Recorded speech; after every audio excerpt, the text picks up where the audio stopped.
Out today is at noon. So at our coffee break at 11:30, we're going to extend the coffee break just a bit, so you have about 25-30 minutes to please pack up and check out. And there's a luggage room in the lobby where you can put all of your luggage while we finish the sessions. Also, for those people going to Skopje this afternoon, the bus will leave at 2. So please be out front with your luggage at 2. Thanks. Good morning, everybody. My name is Branko Čečen. I'm the director of Center for Investigative Journalism in Serbia, and today at this panel we'll talk about the impact of digitalization on freedom of expression and media in the region. Now, the digital, a nice name for an internet, it has been here for a while with us, and the consequences by now are so profound that it completely changed the way we work, journalism and media in general. It brought unprecedented freedom of speech, of course, but also the pluralization. Everybody can speak now, and this has had an obvious, some obvious consequences, and these results are sometimes very painful, like in the area of revenues for the commercial media, which have dropped in the first 10 years of existence of internet. Print media in the United States lost $2.8 billion in revenues. And that thing just grew, right? And then this loss of revenue brought us to somewhat declining quality, and that influenced the trust that citizens have in media, and it developed a myriad of problems of certain kind. The audience has fragmented, and the media are presented with a difficult task of pleasing very small and very specific groups of people at the same time to generate certain traffic and certain circulations and certain reach that they need to keep working, or to, transfer facts and information to citizens which they need. And then the media had to transform, and everything has changed. Even TV has lost close to 40% of its audience to internet, and they had to respond and work together to work in packages with the digital. So altogether, we bring all these to Western Balkans, despite of how much digital media, how big a role was played by digital media in this, the situation with media in Western Balkans is really, really not very nice. Its function has been, abused, and it's been made more relative and less relevant than it was before. And the commercial side of media work is worse and worse as the time goes by, and that's the issue. Now, the internet is here to stay. It's not something we can change. It doesn't really matter what kind of attitude we have towards it. And we are not, I think, talking enough here in Western Balkans about how do we learn to exploit the good sides of digital media, and instead of brooding and complaining about it. So we'll try and talk about different aspects of this with our present guests today. And with us are Nanny Jansen Reventlow, the founding director of Digital Freedom Fund, Jovanka Matic, research fellow from Institute of Social Sciences from Belgrade, Fajks Ispahiu, executive director of Internews Kosovo, and Aleksandar Trifunovic, editor-in-chief of Buka.com, the media project. And at the beginning, I'll ask Jovanka about a quick overview of what happened, where are we now, and what it did to media, trust in media, and the role of media in our societies in Western Balkans. I would say that there are three topics that are very important now, and especially important for the media in the Western Balkans, but they are general concerns for all journalists in the world. The first is trust trust in media. With this technological revolution, there is a growing trend in decrease of trust in media, so credibility becomes the most important thing the media are striving for, regaining this credibility. Part of that is fact-checking. Facts are the basis of journalism, and maybe in some near future, the meaning of facts would be different from what is today. Like the meaning of the word friend is different today from what it used to be a decade ago. But at this point, facts are still the main thing that could distinguish journalism from other practices of spreading information and producing information. There is a lot of effort everywhere to establish a new basis for credibility of the media, and especially based on fact-checking. This is something I think our media are not prepared to do, and are even not aware of all the different tools designed today to help them in that job. So I would advise the media to work very much in that direction. The second problem, of course, is the ways of funding. There is a growing consent among the journalists all over the world that the old model of financing will not be replaced by one single one. There is no an ideal financing model that will replace the old broken one. So the media have to be prepared for using combination of different models. The general advice for all the media is experiment, experiment, experiment. Look for new models which are suitable for your community. You cannot transplant the models that others invented for their own communities. So we expect some new things to happen there, and we don't know how long it will take. I will later talk about one model that I find interesting, that's the membership model. And the third thing I think, the third topic I think is very important is the role of media in horizontal communication. Social networks brought about a new form of communication, and that is this massive, personalized, horizontal communication. In growingly polarized societies in the Balkans, this is something, this is a new phenomenon where the media should play a new role in having their say in this horizontal communication. We are now divided between supporters and opponents of populist regimes. Populist regimes now are a new phenomenon on the Balkans. I'm starting from the example of Serbia. Serbia is a typical populist democracy. So is Republika Srpska, so is Montenegro. I don't know, I'm not sure about the other countries, but there is time. Those populist leaders can come. Georgievsky, of course, was such a leader. The danger of having that polarization brings media into inventing this new role in making these two polarized parts of the society understanding each other.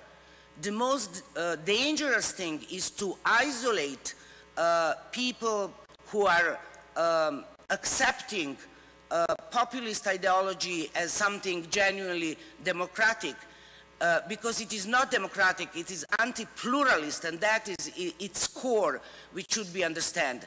So the media should understand what are the real concerns, what are the real frustrations of those people who support populists and whose promises they accepted as something progressive.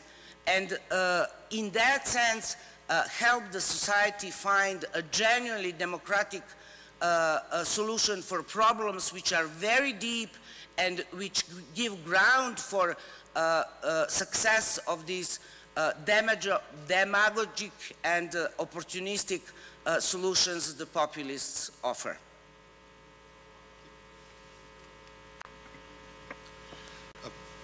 Thank you. At the same time, the new media and the new nature of media and media work and relationship with users of media have brought a myriad of completely new legal issues and issues of responsibility of both the journalists and now in the new world also the citizens who contribute in different ways in what we do or react to it. Nani Jansen-Ravenslow would perhaps talk a little bit about it. I will certainly try. Thank you very much for having me, and particularly thank you for having me as one of the few participants who doesn't hail from this region. I have worked in the region quite a bit, particularly in my previous role at the Media Legal Defense Initiative, where we defended journalists and bloggers around the world, including here. And I bring in, indeed, a little bit of the legal perspective. I currently run an organization called the Digital Freedom Fund, and we support strategic litigation on digital rights in Europe. And what do we mean by digital rights? We're looking at human rights in online and network spaces. And that kind of brings me also to what has also been affirmed in UN Resolution 3213, which says that the same rights that people enjoy offline also should be protected online. That includes, of course, the right to freedom of expression and the right to access to information, and therefore also means that the strong protections that are offered to journalists that operate in the offline context should also be afforded to those that practice journalism online.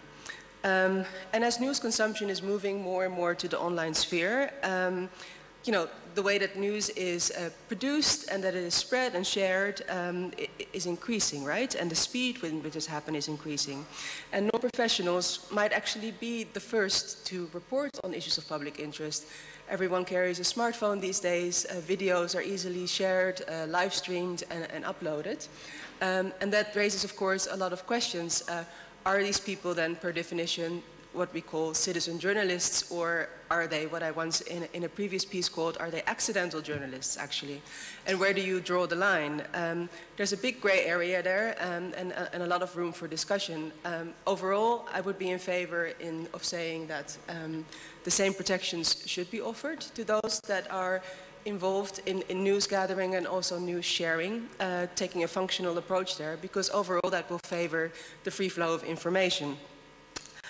But I will, of course, not deny the issues that were discussed yesterday when you look at conditions for journalists, pay, etc., that those are really important issues to address as well. Well, more information out there. Not everyone is happy with this, and we see a myriad of threats and challenges to freedom of expression online. When you look at legislation, there are many examples throughout Europe that deal with, for example, the regulation of bloggers. A famous example is the Russian piece of legislation that makes it mandatory for people who have a website that's visited by more than 3,000 people a day to register as a proper media outlet. There's been a recent case in Italy that calls into question the right to protect your sources as a blogger, which is really worrisome. And then there are broader trends such as cybercrime laws, which make it easier to clamp down on free speech online. Other pieces of internet-focused legislation that reintroduce things such as criminal defamation, which often have been abolished previously, or that increase penalties for expression when it takes place online. Then there are also all sorts of what we call kind of other means, using copyright as an unjustified tool, kind of an easy backdoor to take content offline. There's a threat currently of the adoption of a copyright upload filter, which is basically a big censorship machine. Then there's private regulation of speech. We all know about the hate law speech that has been adopted in Germany, which basically forces private companies such as Facebook to apply censorship in certain cases and kind of weigh that balance as to what should be published online and what not. What has been coined the right to be forgotten, which basically comes down to privacy claims, which are also privately enforced by platforms. Internet blocking, takedowns, etc. And also, one of the last cases that I worked on at MLDI at the time concerned hyperlinking. So actually making publishers liable for the content that's behind the hyperlink that they use to substantiate a story.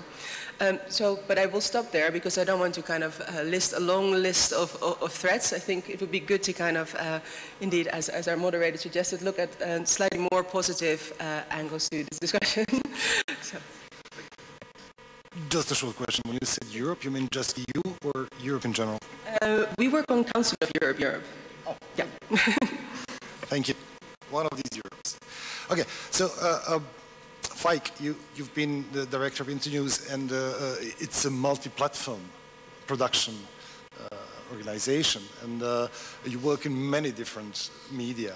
However, there is digital there, and it would be very interesting for me if you tell us what role, I mean, you've been following that for quite a long time. What is the experience of Internews about how the digital side of everything that you do influenced not just what you do, but how you approach the users, the citizens, and did their attitude change because of the introduction of digital into your work?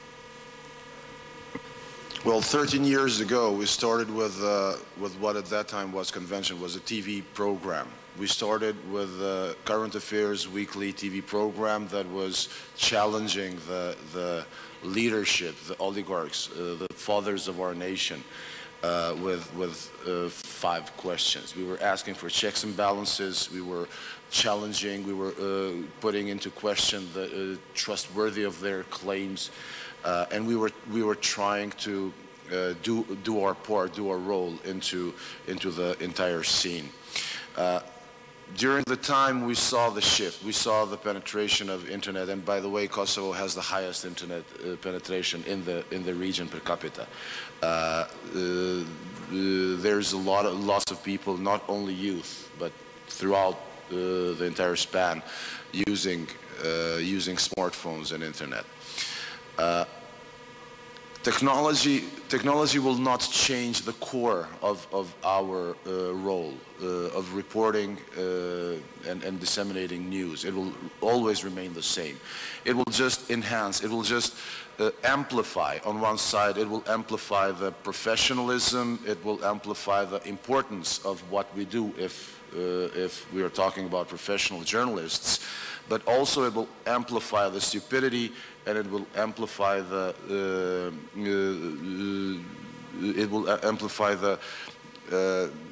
stupidity and the attempt to serve certain narrow political and other interests ideas. So I think audience will be able to identify professionalism and mercenary reporting.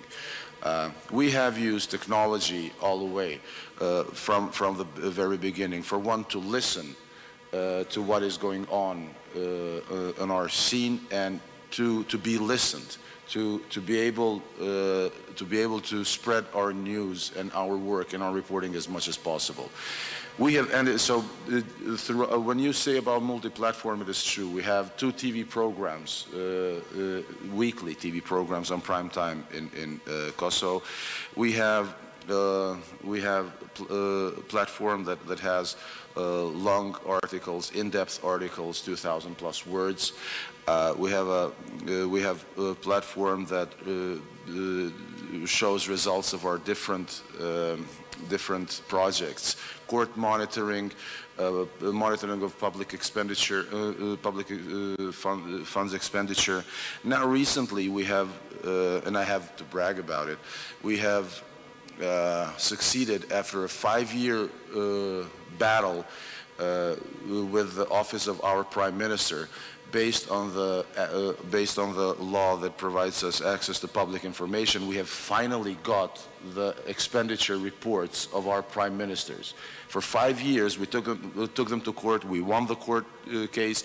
They were still hesitating to publish the documents that were public in the first place. So we had to take them to court, and now we have gained, and now those reports are in our office, as they should have been 5 years ago. So now we are going to use the technology to spread them again easier, so more people can find out what is being done, what expenditures are taking place with our public funds in Kosovo. Lately, we have started also using the technology.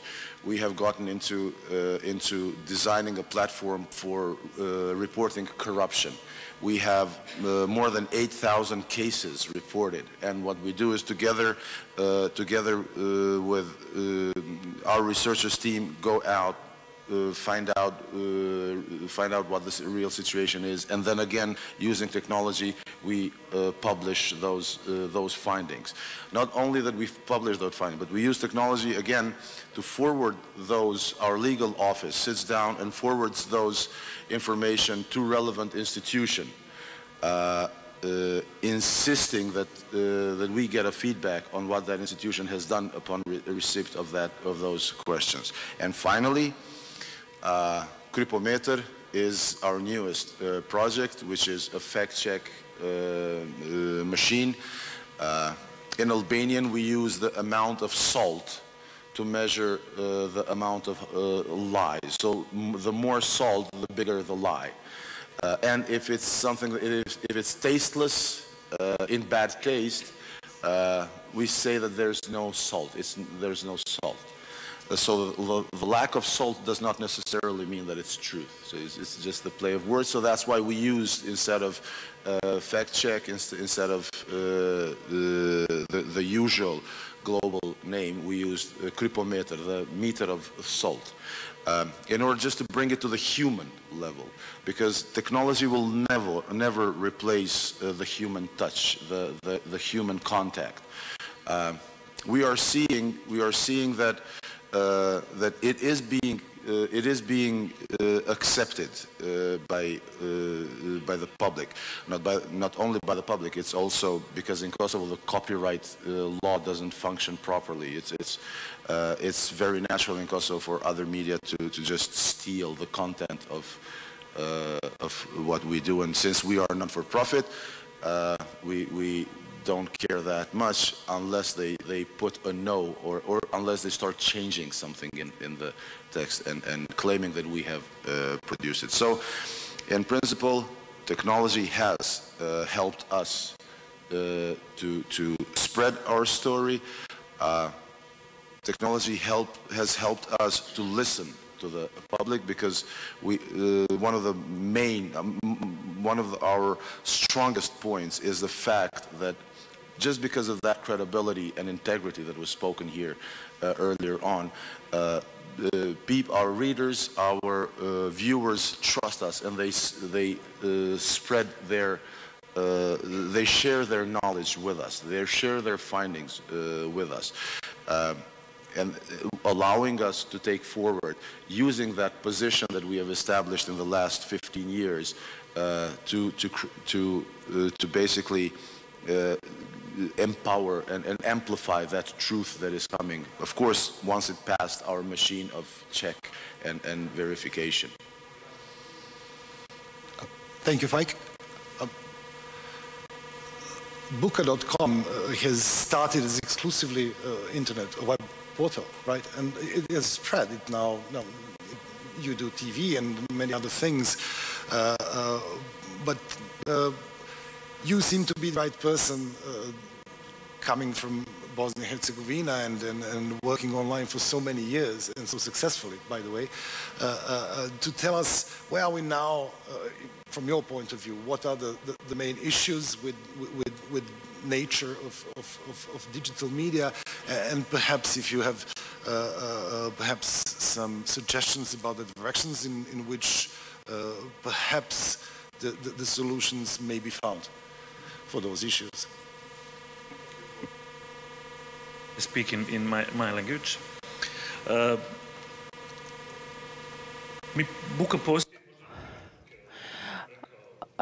Just like an example of Buka, I can show you in what way we use new technologies and how that evolved this last 18 years. We have started as a printing magazine with 3,000 samples per month.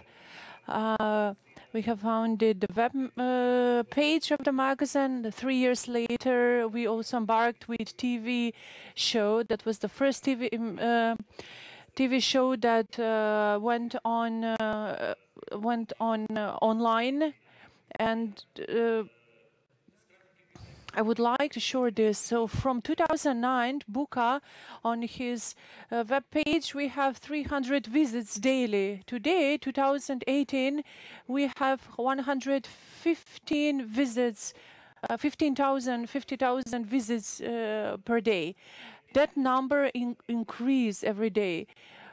So when we're talking about visitings from 300 to 150,000 visitings, it means some kind of influence and impact. And of course, without these new technologies, it would be impossible.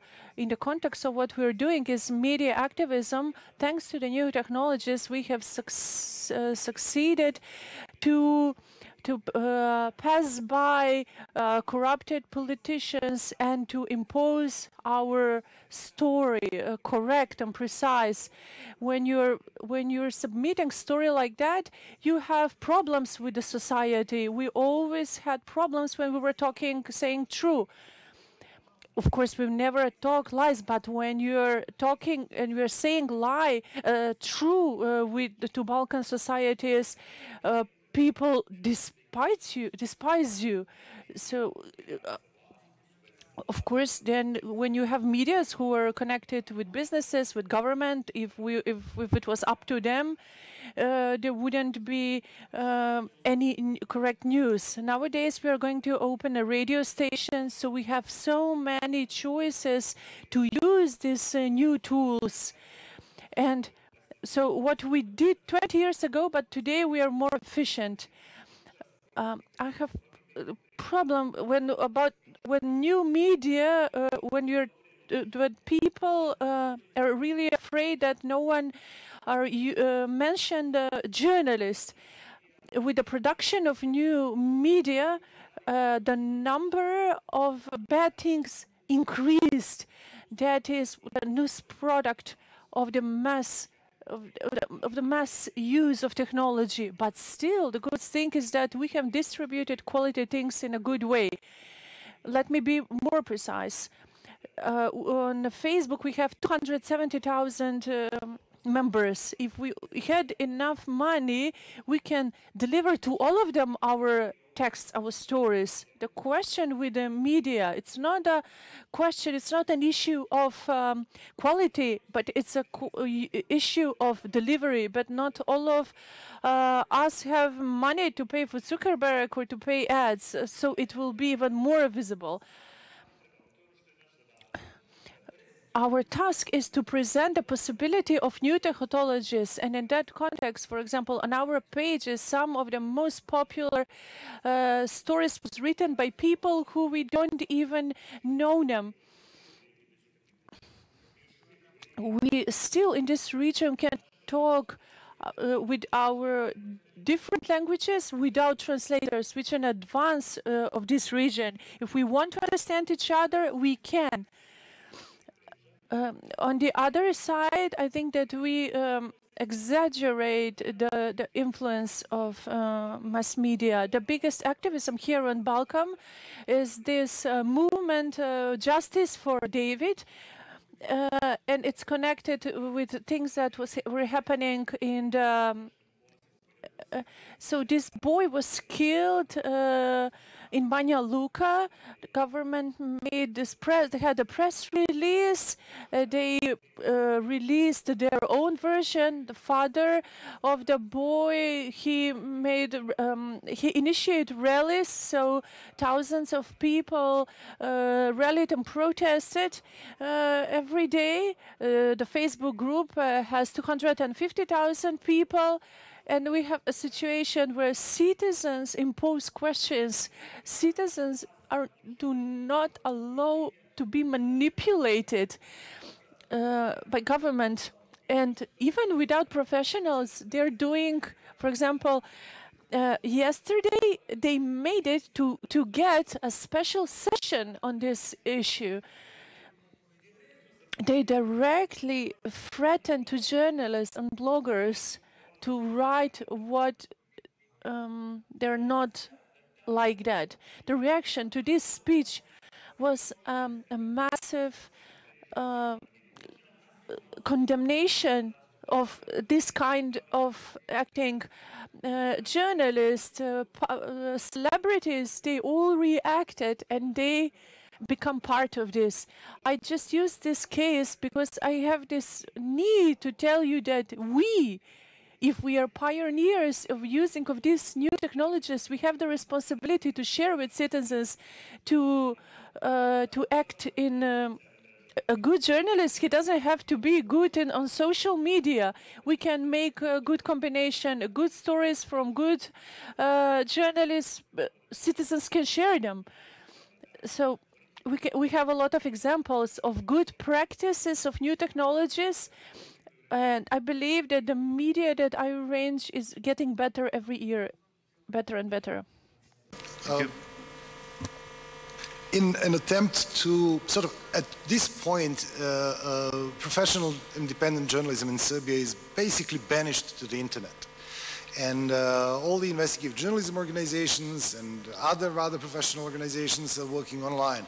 However, it brought to a situation where inquisitive citizen of Serbia wishing to inform himself has to skip between 18 to 25 different websites. So we're trying to build up a platform which will gather all that at one place and sort of check out how many of us are there interested in really good. So we interviewed the editors-in-chief of most popular websites, informative web platforms, news web platforms in Serbia, and some of them have millions of visitors, unique visitors per day. And they all said that the time in which if you just have a video or you just have something that you interactive that you can click on, the times where that simple fact will bring you big numbers, big traffic is gone. And they all say the same sentence: content is king. If you don't have content on social networks or on your website, you're not going to get a lot of traction there. So when there is a true issue that people care about, and if we manage to really instigate interest, true interest, then there will be popularity, even despite all the mainstream media and their reach and the power.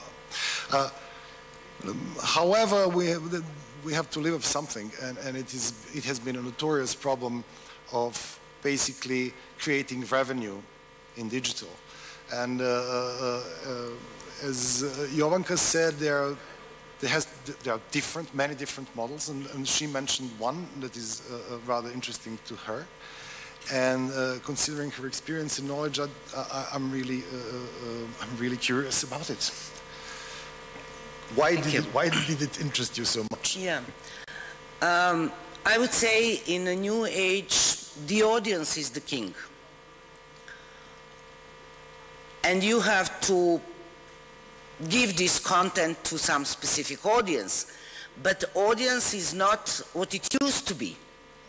Audience is something new. Audience now has the way to communicate with each other and with sources of information and with journalists in a completely different way. And along that old wisdom, never say never, I would say to the colleague who said, technology will never change this and will never change that.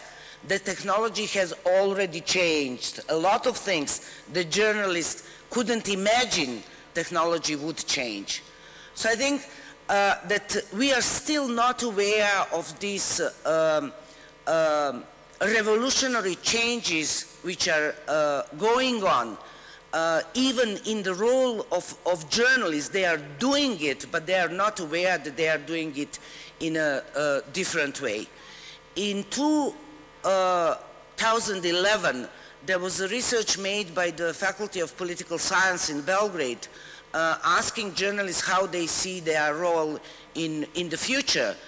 And they didn't assign any role to the technological changes, although they were at that time aware that technological changes are taking place. So in that sense, I would warn the journalists that they already changed their roles. First of all, in watching what is happening on social networks. The colleague said, we give too much importance to Facebook. Well, that event that you mentioned was produced by Facebook, not by Buka. So we cannot say that their role is exaggerated. I think we are not aware of what the potentials are, and especially what you stressed very nicely, connections between Facebook and the media. So I think the journalists should give much more credit to the audience and establish new relations with the audience. Why I mentioned this membership model, this is something that was established in already several media in Europe, first of all, where the audience is becoming this new resource of media, not only in the way of receiving information, not only in the role of paying for information, but also in the way of helping journalists produce information. So these are three completely new roles of the audience. I know one example, this is the Dutch portal, The Correspondent. There are some others in Europe which use this membership model. The thing here is that you become a member of the some media portal and contribute to the production of information content with money, of course. This is a very successful example in the Netherlands, where members pay 60 euro a year, which I think is a very small amount for, let's say, average Dutch income, or 6 euro a month. But they also contribute other things to the organization that they are member of, and that is they give their knowledge, they give their expertise, they offer their experiences, they offer help in fact-checking, for example, and also in finding sources. The procedure there is that the journalist every week informs the audience, the members, what his story is going to be, what story he is going to research, and invites them to contribute to that story. So that they contribute not only with pointing who will be valuable sources for those stories, but also informing the journalists what aspects of that story they would be most interested in to find out. So that's a very new way of communicating with the audience, and the members are very glad to have some important production role in that whole process that the journalists are doing. A very interesting aspect of the role of the members is that members can freely distribute all the content produced by the news organization, where they have exclusive access. So I, as a member, have exclusive access to that content, but as a member, I also have the freedom to distribute that to anyone. And when I send a link, as a member, I send a link to Branko, for example, Branko will get a little note saying, this link was brought to you by courtesy of this and that person who is a member of that news organization. So that's one way to promote the value, the value of being a member and stimulating the people who receive this link to become members themselves. I think that's a very interesting example that could work in our circumstances, and of course we have to find some specific forms of it to match our circumstances. So I'm not talking about subscription. Our journalists are used to that understanding of their role. You pay us, you be our subscribers, and let us do our work. And you have nothing to do with the way, professional way we do our work. I think this is something that has to change, and in that sense I'm saying the audience is a new king. Faik, you had Kosovo has the largest internet penetration in Balkan Peninsula. Serbia has 64 grown-up citizens of Serbia have Facebook page. It's also one of the world records in Facebook. But according to research that I took part in, less than 10% of them actually, well, less than 10% of those among them who are looking for news are looking for hard news. News and politics, and economy, and stuff like that. Everybody else is looking for news and recipes, and health, and sex, and football. How big is the percentage of digital users of your news content compared to the total penetration of population of Kosovo? Do you have any data on that? No, we don't have data. We don't have hard data, but I can share my vision, my perception of it. In principle, in order to maintain the apathy of the people, of the voting body, what we are seeing is flooding with non-important information. Well, those are not that unimportant, because in a society where you get flooded by propaganda news, given either through public services or either through media that are close to certain political parties or governments, people need a place to rest. They have 2 or 3 sources that they trust. They have 2 or 3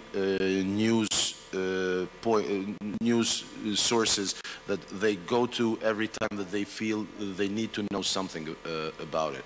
But the rest of the time, everyone now has a way to satisfy his or her own needs on be it these cooking shows, be it living shows, the redecoration of the apartments and flats, which in one side is normal. It has been, again, I claim what I'm saying, nothing has changed in its core. Only the means have changed. At some point we were using paper, at some point we were using electromagnetic waves, now we are using zeros and ones. But the story remains the same. So the people's interest has remained the same. My experience, although we do lots of things that the madam mentioned, like inviting people to contribute with their knowledge on our investigations once we have covered most of it, so it doesn't get affected. Once we have, then we invite people to contribute with their knowledge, with their information, and we are very careful into seeing into not getting into a trap during usage of those information. But every time people will need to know about something, they know the right door to knock. They will ask for. Of course they will look at the propaganda machine to know what the government wants them to know.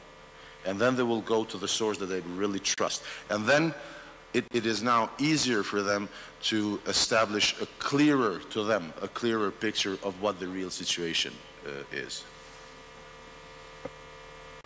I asked the question because there is obviously a much bigger problem in Serbia with certain lethargy of citizens who withdrew from democratic processes. They don't vote, a huge percentages of them, and refuse actually to read news.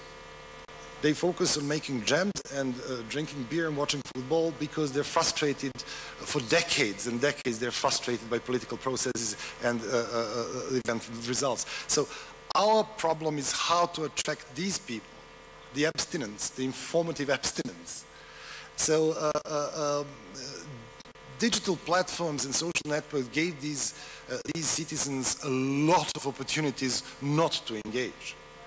I mean, a lot of things that are just interesting enough and curious enough to take up their time and not to involve with frustrating and punishing politics. So we're also looking at digital for solutions for these things. Recently we've made a computer game in which you're a city manager and you're trying to perform a public procurement. But there is a mayor who had favorites for these public procurements and who she continues to pressure the city manager at one time. Then there is a business community, which of course has its own interest and their pressure from that time, and there is of course the legality of what you do and the possibility of ending up in jail. And your job is to navigate through these things and somehow survive, get a promotion, earn the money and move out. And this is the thing. I think over 100,000 unique visitors played the game within 6 days. So we've looked into numbers, and over 30% of them never actually have been to our website or had any contact with what we do. So that's what we do. You want to? You just reminded, let me share with the room how we tend to engage the audience in hard times like that. And I'll give you the election coverage. So one of the things that we do is we cover pre-election campaigns. And there was a time in Kosovo that, as you say, no one was really, because they knew that the votes were rigged, that the votes were bought, that everything is falsified, and they knew exactly who is going to win and how is going to win. So what we have done is we have somehow, and I'm talking about municipal elections, we have somehow digged the bills, the electricity bills of all the candidates for mayor throughout Kosovo. So what we have done is we have organized town hall meetings, electoral debates with the candidates for mayor. And of course we posed the question, and we invited the audience in the room. So these were culture houses, like we all have. The entire region has these cultural houses, domovi kulture. And that's where we were holding these debates. All the candidates were on stage. And at a certain point, our moderator would ask them whether they agree that the mayor should be the model citizen. Of course, the reply was yes. Whether the model citizen should be paying all the dues to the state. Of course, yes. Well, as such, do they pay electricity bills? Because at that time, Kosovo was having hard problems with electricity. The situation of the post-war power plant was disastrous.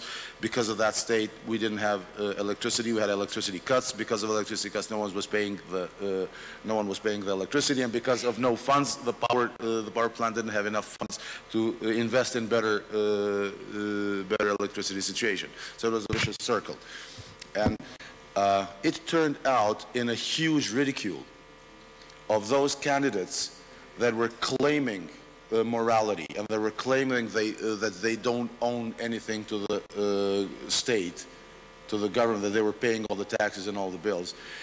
People were coming just to see the faces of those candidates, and they were sending us information, ask him for the water bill, ask him for this, ask him for that. They were sending us even more information. This was one. This was, I think, 10 years ago. Now in the next elections, we had to maintain the interest of the public. And what we have done is we have brought it to a new level. we would go to each candidate's house and we would film his or her family. We would film his or her house, the car, the kitchen inside, the furniture inside. We would interview their family members, which increased the interest of the public. Let me see his or her house. And what we do after the election debates, we go 2 years after and we talk to the mayor and we fact check whether the promises have been kept or not. But the audience was very interested to see 2 years later whether he is driving the same car, whether his wife bought a new car, whether his wife has a new kitchen in the house. So that's one of the ways to keep it interesting for the audience while you do your job. Thank you, Fike. Alexander, do you have anything to respond to Jovanka? And Da je jako bitno objasniti našim prijateljima koji dolaze iz uređenih zemalja da suština demokratije i način koji primjenjujemo mi u Bosni i Hercegovini, nego na cijelom Balkanu je svugdje se nove tehnologije u demokratskim društvima koriste da se poveća transparentnost i otvorenost i da je dostupnost informacija. In each moment you would know how your money is spent. In our cases, you as a journalist, you have to invest your commitment and courage to know how the people's money is spent. And this is the disaster of our understanding of democracy. For example, we have politicians who, after elections, they don't want active citizens. And the core of the democracy is active citizenship. Without active citizenship, there is no democracy. To be active after the elections is perceived as a Soros guy, as an anti-government guy, or something like that. We have a situation where you have to explain why are you seeking for the truth. And this is the characteristic of all the regimes. And these regimes can be protected if they hide their activity. I gave a good example of how Facebook can be used properly. But unfortunately, social media are used for bad things. For you can destroy a person, his life, through social media. We had a case of Croatian singer which private video appeared to the internet, and she said that I will ask people to return it. There is no return when something is in the internet. We have to be aware of the responsibility of this as journalists, and we can help people to understand this. If you go now in the Bosnian portals, you have the comments of the previous war with a lot of comments. Buka ended up in jail because we moderate the comments. If you edit the comments, you are responsible for that. If you edit the comments, you are not responsible. So, with other words, the state stimulates the hate speech, which is a crazy situation. And if you want to introduce a regulation in the net, you have to work on it. I want to say that we need to use much more technologies in order to be more solidar. We don't need petitions. I need that when my colleagues writes a brave text, and I will transmit it, and 50 other medias will share it, because I'm sick of the petitions and of the statements. Thank you.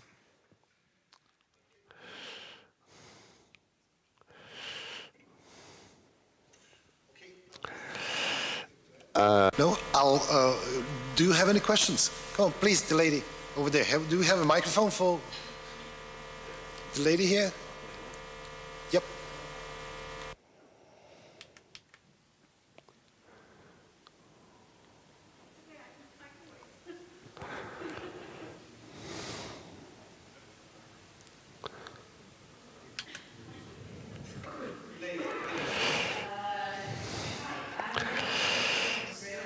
dolazim I was actually hoping to hear something else on this panel. What we heard is all absolutely the topic to be discussed, but I was hoping from something related to the digital environment. I was hoping to hear more about the business models. I was hoping to hear something about the revenue models. I was hoping to hear something about the applicable rule of law in the context of the digital, because absolutely because of the fact that we are dealing with the phenomenon of the fake news, which we are going to discuss in the next panel, but in the context of using the digital technology, fighting with the journalism on Facebook and other social networks, I was hoping to hear something about how to cope with this new era. Because a lot of the discussion that I heard here was actually mostly related to the offline sector rather than the digital. We are talking about the new age for the journalism. We are talking about a single journalist being able to do big stories because of the access to the technology, because of the access to information on internet, because of all the other possibilities that this new era is actually providing to the journalist, which we haven't heard. I wanted to hear more about the business models that are workable in our environment. I don't want to hear about something that works in UK, but I want to hear something about the models that could be adopted in the Balkan context. What is working? What is not working? Where we can go from here? Because we are all dealing with this. Our traditional media model is probably dying, but where we are now, that's the digital environment that I want to hear about. And I would actually like you as a panelist to talk more about that. That's something that is a pressing need. Journalism, as long as it's being professional and is applying professional standards, will always be journalism. But the environment is changing, and how to cope with the environment. Thank you.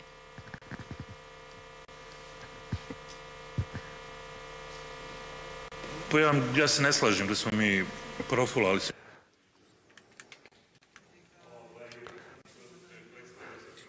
The later comment, and we in 10 minutes, if we said the things which are important, and I think they are important. There are plenty of possibilities for new technologies in the business models. I think that the media in Balkan should get out from the influence of the donations. That's number one.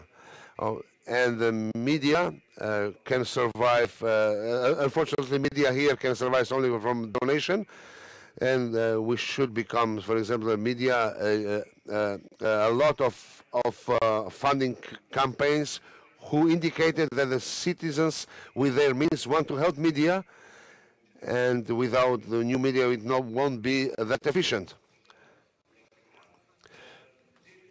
Where is the Balkan here? I think that the journalist in Balkan goes to the speed, then we can change the system for a lot of things. Yes, the system wants to control us, but most of the journalists, if they have opportunity to drive 80 miles an hour, they drive 30 miles an hour. If you bet journalists, the new technology cannot help you. If you have a trash media, it's a trash, regardless of the number of the readers. I think that we follow trends much more than expected regarding the journalism literacy and technological literacy. The new experiences with new funding models are still very scarce. I know that Slavko Ćuruvija Foundation is right now making a research paper on the experiences of crowdfunding in the region. They undertook some let's say, serious research about what was the success of crowdfunding in Serbia, Croatia, and Bosnia, I think. The initial result is that crowdfunding is good only for launching up a new organization, but it is not sustainable long term. I don't know about other research, but of course there are small examples, individual examples of these new models. So there should be initiative to collect all those experiences in a methodological sound way and present some results. I'm sure that research is coming. Well, I'm not so sure.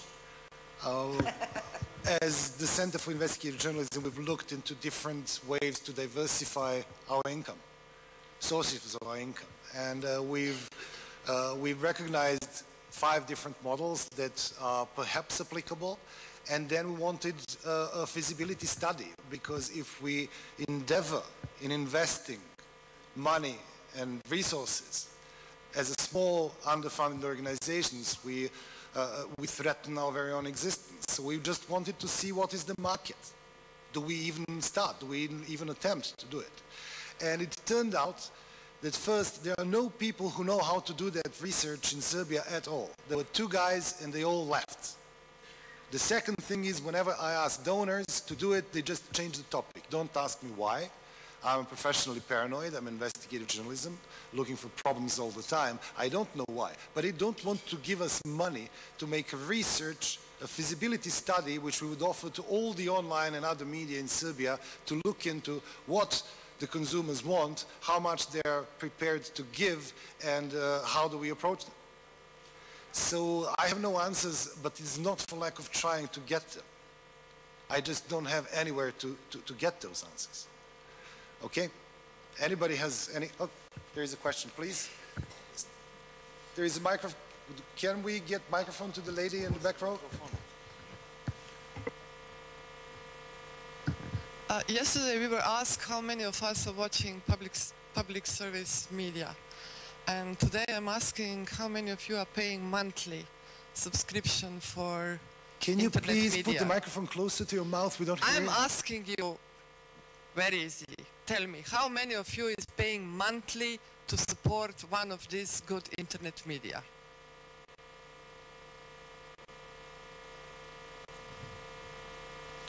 So it's all, but you are working. It's supposed for you to support.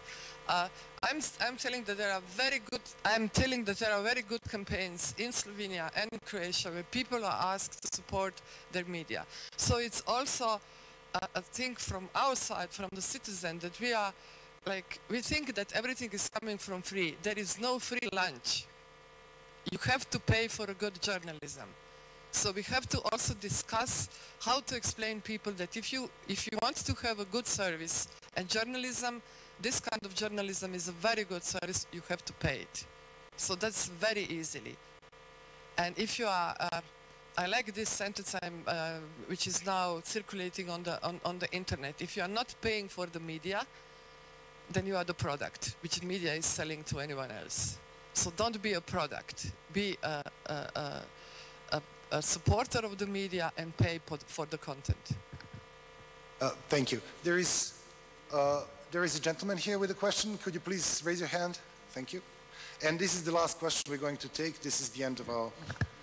Sve vas lijepo pozdravljam. Ja sam... I'm Kochan from Weekly Monitor. I was inspired. All these thoughtful reflections and seriousness of this panel, I would really like to glad especially to our ladies.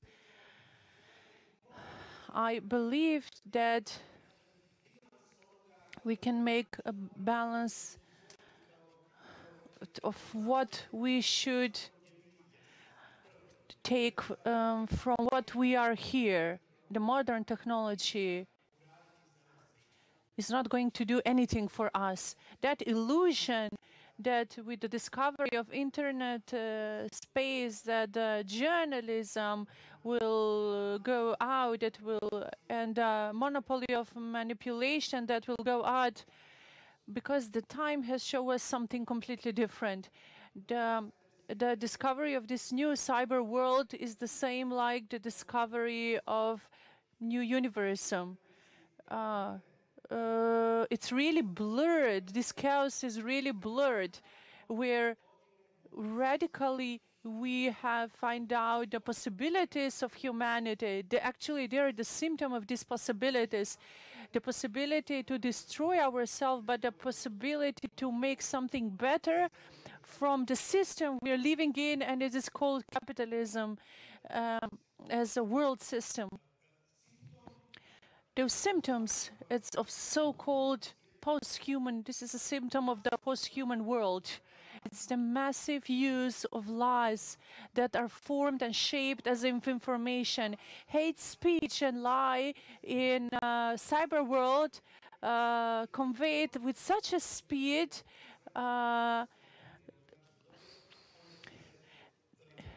they have just moved, the old lies have just moved to this new environment, this adjusted new environment of cyberspace.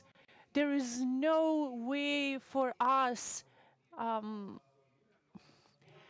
to fight against these tendencies, which are much more dangerous than they look to us. Alexander said that in non-democratic societies, from this point, look this fight against manipulations and fake news. But apart and despite democratic societies, there is a large mass of post-democratic societies who like the dead citizens and manipulated citizens. And when we are talking about democratic countries, there are a lot of people who are manipulated. They're post-democratic, if you ask me. We are obliged to do this holistic approach, this approach of wholeness, and to find the people we should address for one of the biggest battles for not only for the future of the journalism, but the future of the humanity in the last 5 centuries, because what we can lose is really big, and because this is a civilization of lies, is easily transforming into anti-civilization or in new fascist movements, and we are obliged from this point, from this angle, to watch it, to observe it, what is going on now. I've talked previously, a friend of mine from Facebook, she asked whether in cyber world can you fall in love, and there was a debate on this issue, is it possible or not, and she just asked the question. And imagine if she asked, can you hate in a cyber world? So the potential for hatred is much bigger. And what is going to happen to us in the cyber world of lies, where lies lie in a shape of information is placed every day, there will be a new professions will pop up. There will be guides there will be guides for sharing lies. It's a war of Hobbes, the Hobbes war. These are all these radical possibilities that I'm telling you about. So it's only, it depends only from us. It's up to us how much we can predict the possibilities of what we are working, and the possibilities not to be accomplices in this post-democratic world as a world of massive lies and post-moral reality. It's not really very difficult to moderate sessions which, when somebody gets up from the audience and does such a wonderful summary at the end and sort of brings this to generally recognizable value level. Okay? So, at the end, let me thank the organizers, the OSCE, for this stage and opportunity to say what we think, my wonderful panelists, and you as participants and audience, and give all of us a big round of applause. This is the end of this panel. Thank you so much.